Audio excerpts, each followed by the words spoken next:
रंगार गली का नाम बदल जाने की खबर मिली है। ये सारी जो नफरत की राजनीति जब से मोदी जी चुनकर आए हैं, अहमदनगर है तो बदलना है, या अहमदनगरचं नाव अहिल्या देवी होळकर। एरिया का नाम बदलने से न उसका इतिहास बदलता है। तो नहीं लगता कि इससे हमारे टूरिज्म पे इफेक्ट पड़ेगा? इनको कोई लेना देना नहीं औरंगाबाद के विकास से, औरंगाबाद के टूरिज्म से।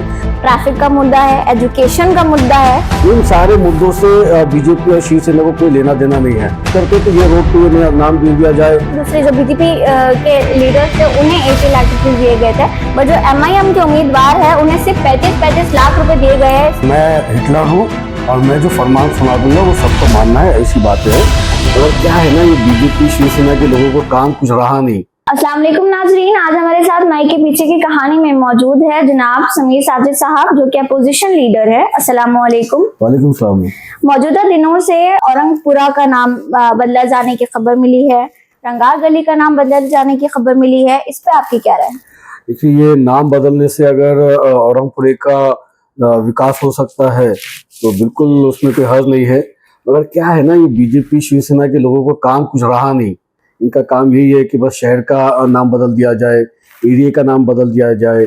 अब जनरल बॉडी जो होती है ना, वो जनरल बॉडी शहर के विकास के मुद्दे के लिए होती है, चाहे वो रोड का हो, स्कूल का हो, हॉस्पिटल का हो, पानी का हो। इन सारे मुद्दों से बीजेपी और शिवसेना को कोई लेना देना नहीं है। मैं तो मुबारकबाद दूंगा बीजेपी और शिवसेना को, वोट देने वाली जनता को, जिन्होंने ऐसे काबिल कॉर्पोरेटर्स को चुन के दिया है, जो जनरल बॉडी के अंदर ना आपके रोड की बात करते हैं, ना आपके एजुकेशन की बात करते हैं, ना आपके स्कूल की बात करते हैं, ना आपके जो हेल्थ सेक्टर की बात करते हैं। ये बात करते हैं तो ये रोड को ये नाम दे दिया जाए, यहाँ पर इनका पुतला बना दिया जाए, इतने करोड़ ये पुतले को दे दिया जाए, उतने करोड़ उस पुतले को दे दिया जाए। और दूसरा इनका क्या मुद्दा होता है, ये एरिया का नाम बदल दिया जाए, वो एरिया का नाम बदल दिया जाए। एरिया का नाम बदलने से या शहर का नाम बदलने से न उसका इतिहास बदलता है। इनके ही ठहराव होने के बाद में जब लोग, इनके ही कॉर्पोरेटर जब उठ के बात कर रहे थे तो औरंगपुरे की बात कर रहे तो औरंगपुरा ही कह रहे। जो नया नाम दिए इन्होंने संभाजी पेड़, वो नहीं कह रहे, औरंगपुरा ही कह रहे। तो ये मोहब्बत लोगों के दिलों में है, ये नहीं निकलने वाली।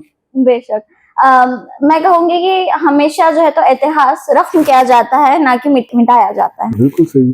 मेरा ये मानना है कि हमारे पास बहुत से बेसिक इश्यूज है जिन पे काम होना चाहिए, जैसे अभी आपने जिक्र किया, तो उन पे बात ना करते हुए मुझे ऐसा महसूस हुआ, जो मैंने वहां की क्लिप देखी है, डायरेक्ट फैसला सुनाया गया, ना कि किसी से मंजूरी ली गई या इसके बारे में लोगों से मालूम है कि शायद इस पर बातचीत होनी चाहिए थी, सबकी राय लिए जाने चाहिए थे। और औरंगपुरा जो नाम रखा गया है, तो ये लोगों को लगता है कि शायद ये औरंगजेब से जुड़ी हुई शख्सियत है, इसीलिए औरंगपुरा जो है तो वो बहुत हिस्टोरिकल प्लेस है। आपके इस पे क्या राय है? देखिए, मेरी राय ये है कि भाई शहर का नाम हो, एरियाज का नाम हो, ये सालों पहले से चलते आ रहा है। जब हम पैदा नहीं हुए थे, आप पैदा नहीं हुए थे, तब से ये सब चीजें चलती आ रही। मगर कहीं ना कहीं एक जो है तो नफरत की राजनीति, मतलब कहीं ना कहीं औरंग है तो हमको ये बदलना है, औरंगाबाद नाम है तो हमें इसको बदलना है, अहमदनगर है तो बदलना है, अहमदाबाद है तो बदलना है। तो ये सारी जो तो नफरत की राजनीति जब से मोदी जी चुनकर आए हैं 2014 के बाद से, ये नफरत की राजनीति पूरे मुल्क में देखी है। मगर मैं औरंगाबाद शहर से ताल्लुक़ रखता हूँ। मेरे शहर की खासियत ये है कि जब हमारे शहर का नाम बदला गया, जब अलग अलग शहरों के नाम बदले गए थे, तो वहाँ की आवाम ने उस चीज़ों को एक्सेप्ट कर लिया था। औरंगाबाद वाहिद एक ऐसा शहर है पूरे मुल्क के अंदर, जब हमारे शहर का नाम बदला गया तो 14 दिनों तक जो है तो कलेक्टर के ऑफिस के सामने जो है तो औरंगाबाद शहर के लोगों ने एक धरना दिया था, एक प्रोटेस्ट किया था कि हमको ये नहीं एक्सेप्टेबल है। अगर सरकार को नाम बदलना था या हुकूमत में बैठे हुए लोगों को नाम बदलना था तो क्या करते, जैसा हम कॉर्पोरेटर चुन के आते हैं वोटों के जरिए, उसी तरीके से एक वोटिंग कर ली जाती औरंगाबाद के अंदर, और पूछ लिया जाता जनता से कि भाई आपको किस नाम से जो तो आपको कौन सा नाम चाहिए। वो ना करते हुए 3 बाबू जो तो मंत्रालय के अंदर बैठते हैं, वहां पर बैठ के हमारे शहर का नाम बदल देते हैं। उसी तरीके से जब औरंगपुरे का नाम बदला गया तो कोई चर्चा नहीं की गई, बस फैसला सुना दिया गया कि नाम बदल रहे हैं। मगर आपके नाम बदलने के बाद भी आपके ही कॉर्पोरेटर औरंगपुरा कह रहे थे जी। तो ये खासियत है मेरे शहर के एरियाज के नामों की। तो ये नफरत की राजनीति है, चला रहे हैं, इनकी सत्ता है, इनकी मेजोरिटी है तो चल रहा है। आपको नहीं लगता कि इससे हमारे टूरिज्म पे इफेक्ट पड़ेगा? इनको क्या लेना देना टूरिज्म से? टूरिज्म का फुल फॉर्म भी नहीं पता होगा इनको, कोई लेना देना नहीं औरंगाबाद के विकास से, औरंगाबाद के टूरिज्म से। सबसे बड़ा टूरिज्म हब था हमारा औरंगाबाद पिछले कई सालों से, और आज भी मराठवाड़ा का सबसे बड़ा टूरिज्म हब औरंगाबाद है। चाहे अजंता एलोरा केव्स हो, बीबी का मकबरा हो, पंचक्की हो, सुनहरी महल हो, ये सारी चीजें देखने के लिए टूरिस्ट आते हैं। और यहाँ पे आने के बाद में वो कंफ्यूज रहते हैं कि ये छत्रपति संभाजी नगर कहे, औरंगाबाद कहे, औरंगपुरा कहे या। बिल्कुल। एक क्लिप थी जिसमें किसी ने कहा, मैं नाम नहीं लूंगी, कि मैं औरंगाबाद का शायद उन्होंने नाम मेंशन किया था उस जनाब ने, तो उन्हें ये कहा गया कि आप अगर औरंगाबाद कहेंगे तो आपको आपकी तनख्वाह नहीं मिलेगी, संभाजी नगर बोलना पड़ेगा। ये देखिए, मुल्क का कोई भी रहवासी हो, वो सबको मोहब्बत है, चाहे छत्रपति शिवाजी महाराज हो, छत्रपति संभाजी महाराज हो। हम सभी जो है तो महापुरुषों का आदर करते हैं, सम्मान करते हैं, और वो होना भी चाहिए और वो होता भी है। मगर जो है तो ये नामों की राजनीति, ये जानबूझ के जो है तो एक जो है तो टारगेट करने के लिए कि भाई आप ये बोलेंगे तो ये नहीं होगा, वो बोलेंगे तो वो नहीं होगा। हमारे कॉर्पोरेटर के साथ भी इस तरीके का वाकया हुआ था। तो ये जो वो भी वाकया हुआ था, तो वो जनाब जिसने वो बात कही थी, वो भी पैसा उनके जेब से नहीं देने वाले। ये तो हुकूमत का, ये टैक्स पेयर्स का पैसा है जो पूरे शहर के अंदर बराबर से डिवाइड होगा। तो ये सब चीजें चल रही है। और तो हम ये फेस कर आम रहे हैं। आवाम की आम आवाम का पैसा है, आम आवाम ने आपको उस जगह तक पहुंचाया है, और आज अगर आम आवाम भी अगर कहता है औरंगाबाद, तो मुझे नहीं लगता वो एक हिस्ट्री है हमारे देखिए, शहर देखिए, की। चाहे प्रतिष्ठान हो, चाहे खड़की हो, चाहे औरंगाबाद हो या छत्रपति संभाजी नगर हो, कोई भी नाम हम लोग ले सकते हैं। कोई जरूरी नहीं है कि आप अगर ये हुक्म जो तो सुना दे रहे कि आपको ये नाम लेना है, बिल्कुल हम वो नाम का आदर करेंगे, सम्मान करेंगे। मगर जो हमारी भावना है, वो तो जो हमारी भावना है वो तो हम व्यक्त करने ही वाले हैं। और किसी को उसके ऊपर ऑब्जेक्शन हो तो जो आप कर सकते हैं कर लीजिएगा, कोई प्रॉब्लम नहीं। बेशक। आपके एक बिल पे से एक बात चल रही थी कि 80 लाख रुपीस दिए गए हैं आम उम्मीदवारों को, या दूसरे जो बीजेपी के लीडर्स थे उन्हें 80 लाख रुपीस दिए गए थे, बट जो एमआईएम के उम्मीदवार है उन्हें सिर्फ 35 लाख रुपए दिए गए हैं। इस पे ये क्या था, ये कंट्रोवर्सी? नहीं, ये हमसे मोहब्बत का सिला है। ये बीजेपी की जो है तो एमआईएम से मोहब्बत का सिला है। और कहीं ना कहीं बीजेपी ये बताना चाह रही है पूरे मुल्क और खासतौर पर औरंगाबाद की आवाम को कि हम माइनॉरिटीज के साथ इंसाफ नहीं करेंगे, हम मेजॉरिटी को जो है तो पैसा देंगे। देखिए साहब, टैक्स जो भरते हैं ना, ये माइनॉरिटी भी भरता है और जो है तो मेजॉरिटी भी भरते हैं। टैक्स पेयर ने हमको चुन के दिया है। अब जब हमको चुन के दिया है तो 50-50 हजार का हमारा वोट था। आप तो भी खैर 20-25 हजार 30 हजार के वोटों से चुन के आए, हम लोग 50-50 हजार के जो तो पैनल से चुन के आए हैं। और हम आवाम हमसे उम्मीद करती है कि हम उनके जो तो मसलों को उठाएंगे, उनके डेवलपमेंट के काम करेंगे। जो आपने हमको निधि दी है ये एक्सेप्टेबल तो है ही नहीं। अब जो 27 को बजट के ऊपर चर्चा होगी तो उसके अंदर ये सारी चीजों को एक्सपोज किया जाएगा कि किस तरीके से एक जो है तो एरियाज को टारगेट किया जा रहा है और उनको जो है तो फंड्स नहीं दे रहे। मगर अल्हम्दुलिल्लाह अल्लाह ने हमको भी वो सलाहियत दी है कि हम जो है तो हुकूमत के जो है तो हल्लक में हाथ डाल के फंड निकालेंगे। और मेरा जो महापौर है हमारे समीर राजूरकर साहब, वो भी बड़ा पॉजिटिव बंदा है। साथ ही में नए कमिश्नर साहब जो है अमोल येड़के साहब, वो भी बड़े पॉजिटिव है। और उम्मीद है कि फंड मिलेंगे, बिल्कुल मिलेंगे, और ओल्ड सिटी के अंदर भी अच्छा काम किया जाएगा। बेशक। हमारे पास बेसिक मुद्दे हैं, ट्रैफिक का मुद्दा है, एजुकेशन का मुद्दा है, सफाई का मुद्दा है, पानी का मुद्दा है। इन मुद्दों को छोड़कर ऐसे मुद्दों पे बात करना और ऐसे स्टेटमेंट्स और ऐसे बिल पास करना, ये क्या एक रिलीजन बेस्ड कार्ड खेलना नहीं हुआ? नहीं, रिलीजन बेस्ड कार्ड नहीं है ये सारा जो है तो मैं हिटलर हूँ और मैं जो फरमान सुना दूंगा वो सबको मानना है, ऐसी बातें हैं। रिलीजन का कोई लेना देना नहीं। रिलीजन अपनी जगह पे है और शहर के डेवलपमेंट के मुद्दे अपनी जगह पे है। जनरल बॉडी में होता क्या है, जब सेंसिटिव मुद्दों के ऊपर चर्चा होने वाली होती है या शहर के विकास के मुद्दों के ऊपर चर्चा होने वाली होती है, या जैसा रमई आवास योजना जो एक बहुत बड़ा स्कैम है उसके ऊपर चर्चा ना होने देने के लिए इस तरीके की जो है तो शरारतें कुछ कॉर्पोरेटर्स जो है तो बीजेपी की तरफ से करते हैं और जो है तो आगे जनरल बॉडी को चलने नहीं देते। मेरी महापौर साहब को यही अपील थी कि आप जो है तो इन शरारती नगर सेवकों के ऊपर भी लगाम लगाइएगा और शहर के विकास के मुद्दों के ऊपर, डेवलपमेंट के मुद्दों के ऊपर जो है तो जनरल बॉडी के अंदर चर्चा होने दीजिए। बेशक। क्या उन्होंने कोई पर्सपेक्टिव रखा था कि ये नाम चेंज करना क्यों जरूरी है? नहीं भाई, आप देखिए वो कॉर्पोरेटर वहां के है, अब बीजेपी की मेजोरिटी उसके अंदर है, हॉल के अंदर है, तो वो ले सकते हैं कोई डिसीजन। मगर ये डिसीजन लेने से कुछ नहीं होता। ये रोडों के नाम, ये जो है तो एरिया के नाम बदलने से कुछ नहीं होता। जो लोग औरंगपुरा बोलते आ रहे हैं वो औरंगपुरा ही बोलने वाले हैं। इसलिए क्योंकि मैं आपको दोबारा कह रहा हूँ, जनरल बॉडी की जो हमारी सेशन है उसको उठाकर देख लीजिएगा। ये नाम चेंज होने के बाद भी बीजेपी के ही कॉर्पोरेटर, शिवसेना के ही कॉर्पोरेटर के मुंह से क्या निकल रहा था? औरंगपुरा। ये नेचुरल है, ये हमेशा यही होने वाला है। अगर आप डिसीजन मेकिंग एक पोजीशन पे होते तो आपका डिसीजन क्या होता? भाई अभी ऑलरेडी हम लोग डिसीजन मेकिंग पोजीशन पे है। We are the part of जो तो the government in AMC. I am the opposition leader in that.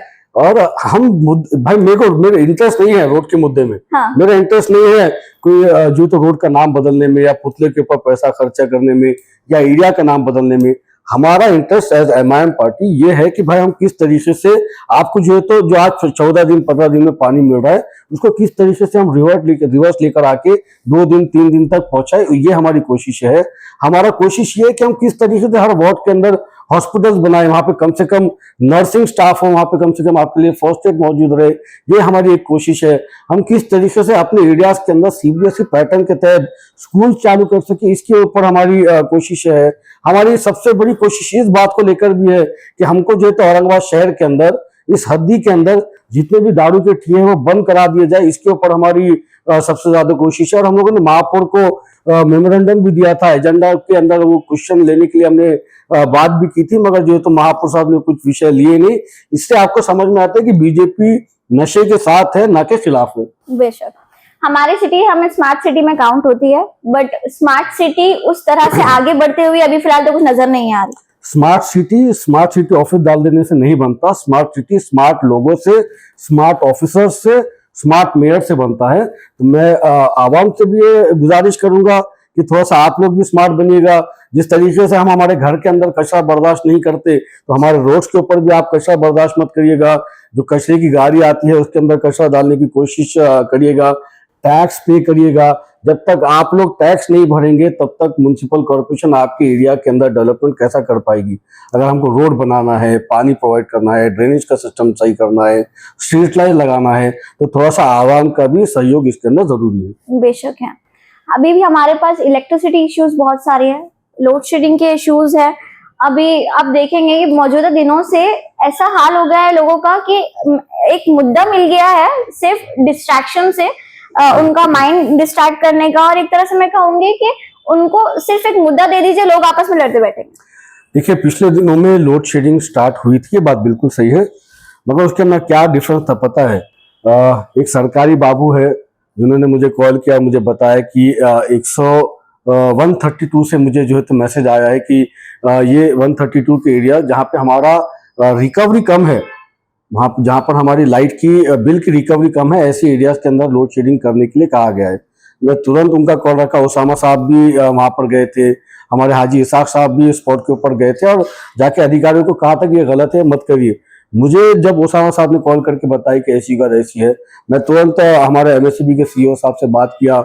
उनको कहा कि ये तुगलकी फरमान आप मत दीजिएगा, हिटलरशाही का फरमान आप मत दीजिएगा। टैक्स ये अगर बिल की आपकी रिकवरी नहीं हो रही तो आप उसके गुनहगार हैं और आप उसके इल्जाम आपके ऊपर आएगा कि आपने वसूल नहीं किए। 10 लोग टैक्स ये बिल नहीं भर रहे, मगर बाकी के 100 लोग तो बिल भर रहे हैं ना, तो 10 लोगों की गलती की सजा 100 लोगों को कैसा देंगे आप? तो आप तुरंत ये लोड शेडिंग बंद करिए। इसके बाद अगर लोड शेडिंग आप करेंगे तो आपको जो है तो लॉ एंड ऑर्डर प्रॉब्लम हो सकती है। तो मेरी रिक्वेस्ट के ऊपर तुरंत जो है तो सीओ साहब ने जो उबाड़े साहब थे हमारे शाहगंज के एमएससीबी के अधिकारी, उनको बताया और मुझे रिवर्ट किया गया कि वहां पर अब लोड शेडिंग नहीं की जा रही। मगर मैं हमारे शहर के आवाम से कह रहा हूँ, अगर आप चोरी भी कर रहे हैं, एमएससीबी की भी कर रहे हैं, तो वो तो देख रहा है ना। मैं नहीं पकड़ पाऊँ, एमएससीबी वाले नहीं पकड़ पाए, कोई नहीं पकड़ पाए, मगर ये सब चीजें आप मत करिए। आप बिल जो है वो आप टाइम पे भरिए ताकि आपकी वजह से बाकी लोग भी परेशान ना हो। बेशक। मैं एक आखिरी सवाल करते चलूंगी आपसे कि मौजूदा दिनों से मुझे ऐसा मालूम हुआ है, मेरी मालूमात के हिसाब से, कि जब भी मीटिंग होती है म्युनिसिपल कॉर्पोरेशन में तो गर्मा गर्मी का माहौल बहुत ज्यादा रहता है। अभी हाथ गाड़ियों पे से भी इशू चल रहा था, और कुछ तो नारेबाजी हुई है शायद मोदी साहब के नाम से भी। जी, तो इसके पीछे की आप क्या वजूहात देखते हैं? ये बीजेपी की हमसे मोहब्बत है, और जब हम जनरल बॉडी के अंदर उठ के खड़े होते हैं बात करने के लिए तो गर्मा गर्मी होना लाजमी है। तो गर्मा गर्मी से फर्क नहीं पड़ेगा। बीजेपी और शिंदे सेना मिला के 70 है, मगर ये 33 उन 70 के ऊपर भी अल्हम्दुलिल्लाह भारी है। हाथ गाड़ी वाले रोज 2-2 4-4 लोग मिलके मेरे पास आते हैं और बोलते भैया हमारी हाथ गाड़ी 6-6 8-8 महीने से उठा के लेके गए और वापस नहीं दे रहे। मैं तमाम हाथ गाड़ी वालों को ये रिक्वेस्ट कर रहा हूँ कि सबसे पहले तो आप आवाम से अच्छे से पेश आइए, किसी से बदतमीजी नहीं करना, किसी पे हाथ नहीं उठाना। आप अगर किसी से बदतमीजी करेंगे तो आपके ऊपर कार्रवाई हुई तो मैं जिम्मेदार नहीं हूँ। दूसरी बात, रोड के ऊपर हाथ गाड़ा मत लगाओ। ट्रैफिक कंजेशन अगर हाथ गाड़े की वजह से हो रहा है और वो हाथ गाड़ा उठा के कॉर्पोरेशन लेके जा रही है तो बिल्कुल मैं मेरे कॉर्पोरेशन के अमले के साथ खड़ा रहूंगा। आप एक साइड में कोने में ऐसी गाड़ी लगाइए आपकी कि जिससे जो तो आवाम को भी तकलीफ ना हो, ट्रैफिक कंजेशन ना हो।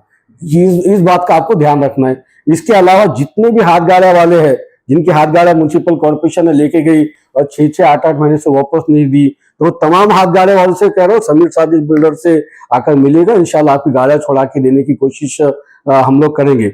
मगर जो हमारे भाई टैक्स नहीं भर रहे उनसे रिक्वेस्ट है कि टैक्स पे करिएगा साहब। टैक्स आप पे करेंगे तो रेवेन्यू जनरेट होगा और आप हक से आकर जो तो अधिकारी को बोल सकेंगे कि मेरी गली का काम करवा के दीजिए। इसके अलावा भी कोई भी मुद्दा हो कॉर्पोरेशन के ताल्लुक से, पुलिस के ताल्लुक से, हॉस्पिटल्स के ताल्लुक से, तो आप आपके भाई को, आपके बेटे को याद करिएगा। इंशाल्लाह पूरी मदद आपकी करने की हम लोग कोशिश करेंगे।